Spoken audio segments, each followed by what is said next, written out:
What I've got here is the Sony Xperia 5 Mark III. I've been using it for about a year, and I'd like to tell you a few things that some YouTube reviewers missed, and some things that they got wrong. Let's get into it. Obviously, I'm a camera nerd, so I like the fact that Sony gives you so much control over their cameras. There's 4 lenses in this camera, 5 different focal lengths, as well as shutter speed control and ISO control. So their app is very intuitive for a person that's been using Sony cameras since I was 13 years old. But I can understand that people that are not familiar with Sony menu systems may be a little intimidated by their professional camera app. That's okay, because you can put it in basic mode and use it like an iPhone. And that's what I'm using right now. The 16mm ultra wide lens, just in auto mode, and it looks good in my opinion. Obviously, if I flip this phone around and use the 8 megapixel sensor that has a 28mm lens, it's not going to look quite as good. It's not going to be quite as wide. I still think the selfie camera is actually quite good on this. Then let's say I want to film my dog. Yeah, I'm using the 105mm lens now, and I can switch that over to the 70mm lens. We're in direct sunlight. It's 98 degrees right now. We're filming 24 frames a second. I don't think it's too hitchy. Maybe the screen is a little hitchy.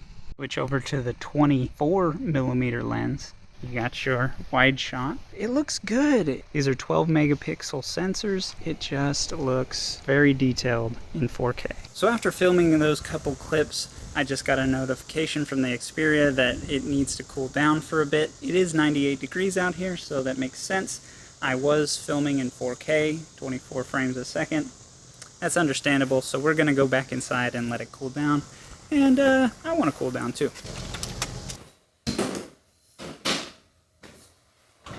Give that a minute. Alright, so now that that's cooled down a bit, let's see if we can get some examples of some low light footage. Right now we're using the wide, ultra wide lens, and we're on auto, and it's pitch black in here now. And I'm curious how it looks. What do you think? I mean, we're talking pitch black in here. We have blackout curtains. We have the thick blinds behind those blackout curtains. So is it usable footage? Probably not, but I mean, it's a phone. Looking at that clip that I just filmed, it was actually quite usable considering how dark it is in here. Let me just flip on these lights and see if we can't get a better image. We're on the 24 megapixel sensor. This is the main sensor. This is supposed to be the best one in the camera. All 3 of the back lenses have the same 12 megapixel sensor. They're just slightly bigger versions or smaller versions of the same sensor. What do you think? Is this usable footage out of a cell phone? My point is that this phone puts out some really excellent footage. I'm really impressed with it. It shoots in MP4 files. Those are H.264 or H.265 depending on what you choose in the settings. I chose H.265 because of file size, and that way I can transfer files to my NAS faster. What's really nice about this is the fact that I can use this footage interchangeably with my A7 camera. It really doesn't look all that different. I mean, it's 4K. It's got the Sony color science. I use this as a fast way to grab B-roll while I'm editing. Oh, I need a shot. I need this specific shot. Let me just pull out my phone, shoot the shot. The phone will send that video to the NAS. The NAS is connected to my editing computer. I open up DaVinci Resolve and I pull in that video file from the NAS. I'm editing right away. It's very quick workflow, and I love that about this setup that I have now. And just for sanity's sake, let's try some low light situations with the selfie camera. Now remember, this is a much smaller lens and a much smaller sensor. So this is only 8 megapixels. We're not going to be getting the same low light performance on this selfie camera, because the bezels on the screen are so small, they couldn't fit a high quality camera in such a small bezel. Nah, not really usable footage. I'm just looking at the screen right now, and it's not great. I mean, I could sit in front of my computer screens for a little bit of light, but yeah, it's okay, but it's very soft. This has all been in auto mode, but the manual mode is what really makes this phone take off. You can dial in your exposure, you can dial in your frame rate, you can dial in everything that you would need. You can even control focus manually, which is actually a pain in the butt. You can even dial in your camera shape correction, which obviously I'm hand holding this as a way of showing you what the auto shape correction looks like. It's usable, it's warbly. I don't have to use this $6,000 camera. I could use this $700 phone and not be in credit card debt. And obviously I'm a video nerd, but I also like taking photos.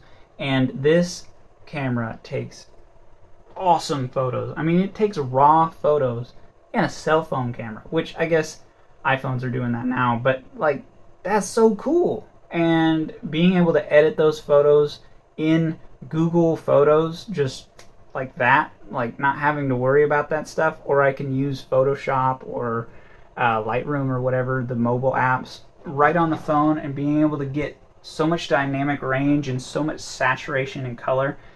Just, I love editing photos. Obviously, I don't do it professionally, which is why I still love it. Let's be real, like it's fun for me as a nerd.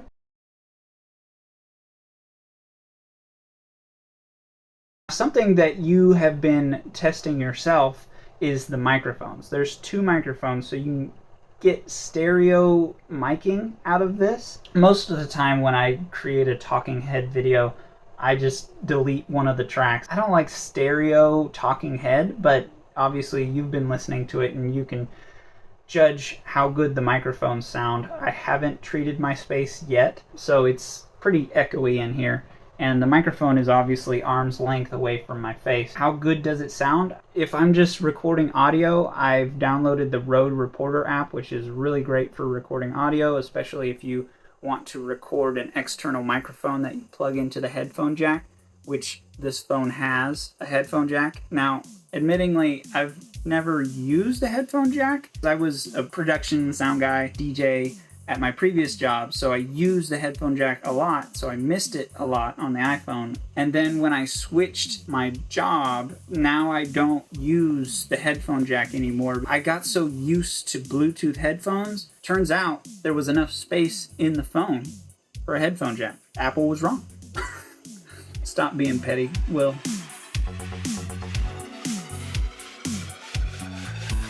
Speakers on this device. Oh my god. Some people think it's weird, but I like ASMR. I don't like the licking and the weird stuff, but I do like listening to nature sounds recorded in stereo, and the stereo built into the phone. Oh my god. It sounds so good. Listening to music through the phone speakers is just so good.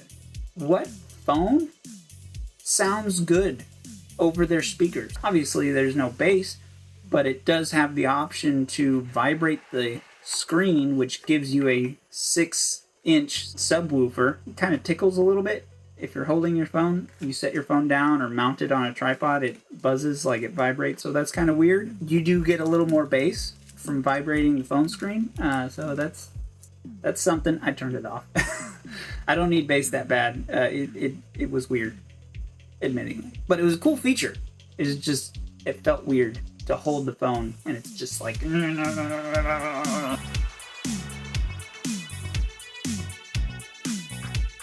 But you have Bluetooth 5.2. I think Bluetooth sounds like garbage, but I don't have nice Bluetooth headphones. I've heard nice Bluetooth headphones, and I still don't think it sounds as good as plugging in a nice pair of headphones into the headphone jack. But I lost my nice pair of headphones during the move, so I don't have any headphones. I have earbuds that I use to listen to podcasts. It's fine. It's Bluetooth. Low latency, so that's good. So I just got a notification that it overheated again. Gotta stop filming with it until it cools down, so that stinks. As far as the Bluetooth goes, I did notice a significant improvement over the iPhone's Bluetooth. It did sound better. I can admit that. I still think Bluetooth sounds like garbage. I'm an audio guy. I'm very sensitive to that. I'm not an audiophile. I'm not that much of a jerk. But I do notice the difference between the iPhone's Bluetooth versus the Sony's Bluetooth. It is significantly better.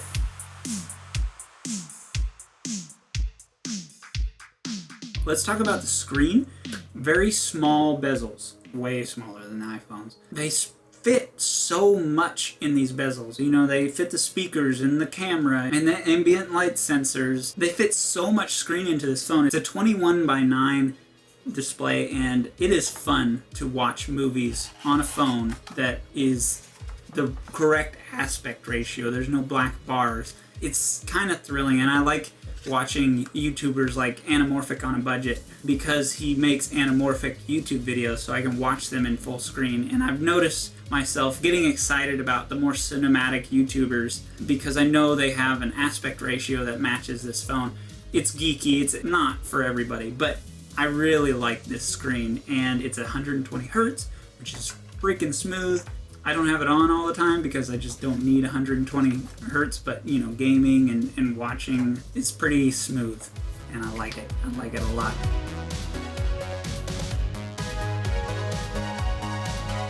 As far as handling the phone, I will say that it's top heavy. If I put my pinky under the phone like this, it doesn't quite fall out of my hands, and I have big hands. But I like the fact that I can reach across the whole screen. With the Pixel 7, I can't reach across the screen. I'm holding it with two hands. I don't like huge phones.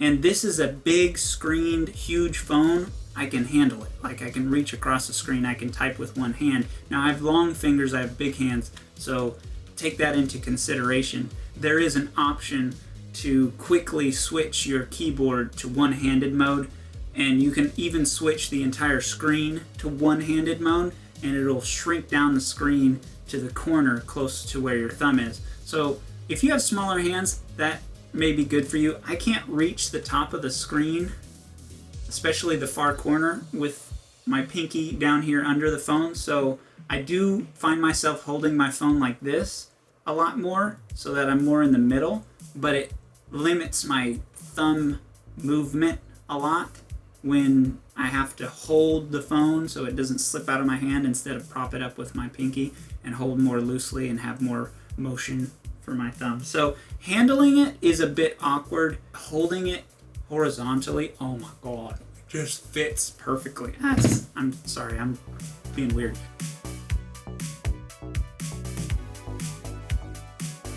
Let's talk about YouTubers saying that this phone overheats.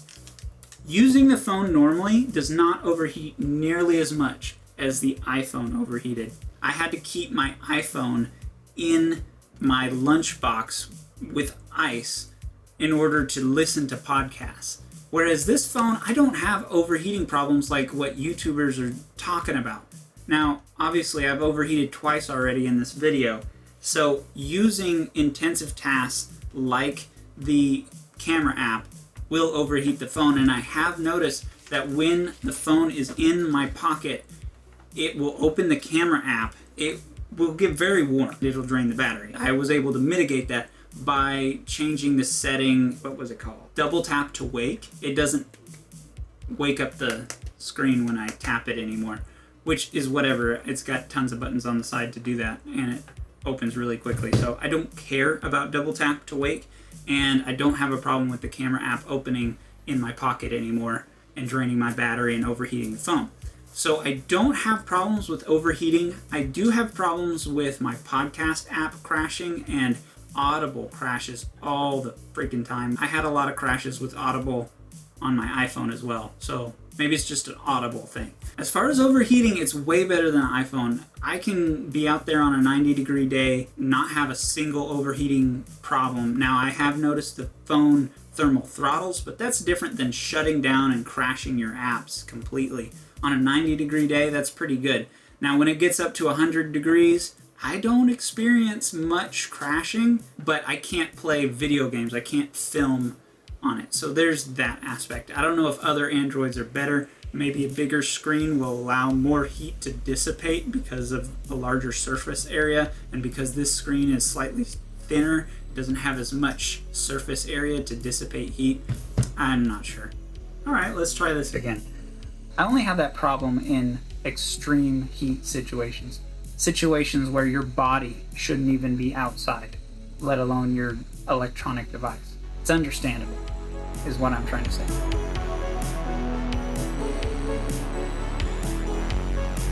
Let's talk about the battery life. Excellent. It's a 4,500 milliamp hour battery, which is almost 3 times as much as the iPhone. I don't worry about my battery. Android allows you to customize when your battery gets to 100%. That's to protect the battery life over the extended period of the device over years, which I think is amazing. So I customized, what time of day that I pull my phone off the charger. Typically, I start my day around 90% charge, so that my phone never gets up to that 100%. But on the weekends when I sleep in, my phone charges to 100%. I'm using my phone more on the weekends when I'm not working. It makes sense to have a little more life. The fact that I can customize my charging that way and protect my battery life, I really like that. That's freaking amazing. Obviously that's an Android thing, not specifically Sony, but I turned 5G off because we don't have those towers in my area, so there's no point in draining the battery looking for a 5G tower when it's not there. The only other times I had battery life problems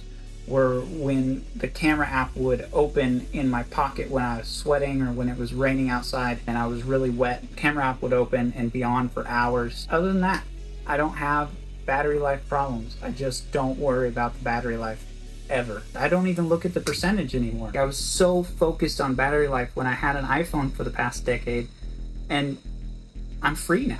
I don't even worry about it. I just grab my phone, I go about my day, get in bed, I plug it in, and I go to sleep. I don't think about my battery life anymore. It's amazing how much stress iPhones caused me over the past decade, and I don't even have to think about that stress ever again because of this phone. Sony is amazing.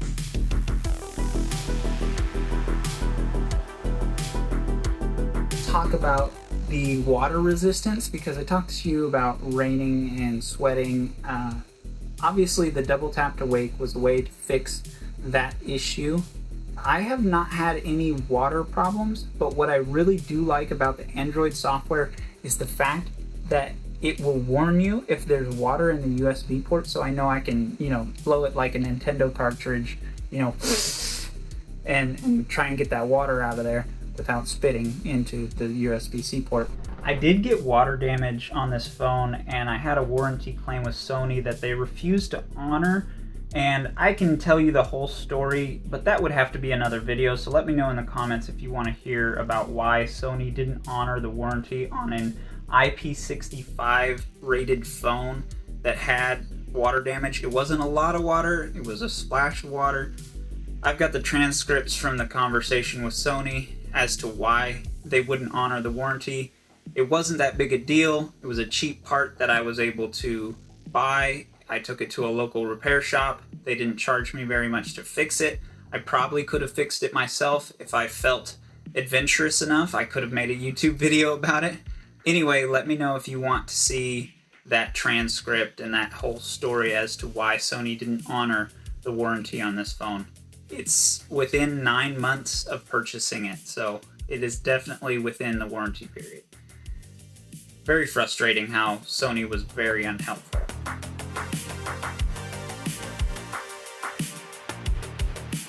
Yeah, it's USB-C charging port. It charges fast. It's not lightning, which is a huge improvement. It's also fast data transfer, which I don't need because the Wi-Fi is so fast. I can choose to transfer data over the USB Type-C at 500 megabytes per second. Transfer over Wi-Fi, I have a choice instead of iPhone, which is like, AirDrop. Hope you have a MacBook. It's like... Sorry, I'm not trying to make this a brag on Apple video, but it's just, I've spent a decade with Apple, and it's just been a nightmare. About the USB-C port and transferring data, I can also use an SD card that it has an SD card slot that is toolless. I can just pop it out and I can take that SD card and I can transfer those video files or photo files onto my computer. It's like 80 megabytes per second, not megabits per second, but like nearly a gigabit per second faster than the USB-C port. Honestly, I don't need to go faster than the USB-C port or the Wi-Fi because they're fast enough as it is. I can't get on my computer and load up DaVinci Resolve faster than the video footage is already there. It's so easy, so reliable. What's not reliable is Verizon's coverage.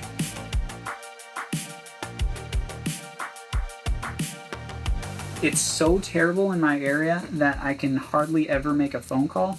Now, I don't know if that's the antenna in the Xperia, and I'm hoping that Linus Tech Tips in their labs will measure the Sony Xperia to see if it's like a worse antenna or if it's just Verizon. Now, I've talked to several people in my area that have Verizon, and they say it's also terrible. It's probably just Verizon. It's probably not the phone. I thought about sticking a second SIM card from maybe AT&T or T-Mobile to have a little backup network. Unfortunately, that's like $60 a month, so I can't afford that. I'm already paying $60 a month for Verizon, so maybe like a Mint Mobile or something. $15 a month, pop in a backup network and be able to make phone calls. But I have that option because I can put 2 SIM cards in here. Now I lose my SD card slot because the second SIM card would go in the SD card slot. It's a give and take.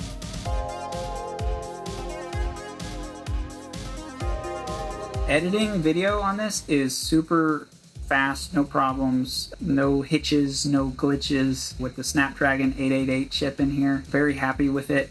Gaming is great as long as you aren't in direct sunlight.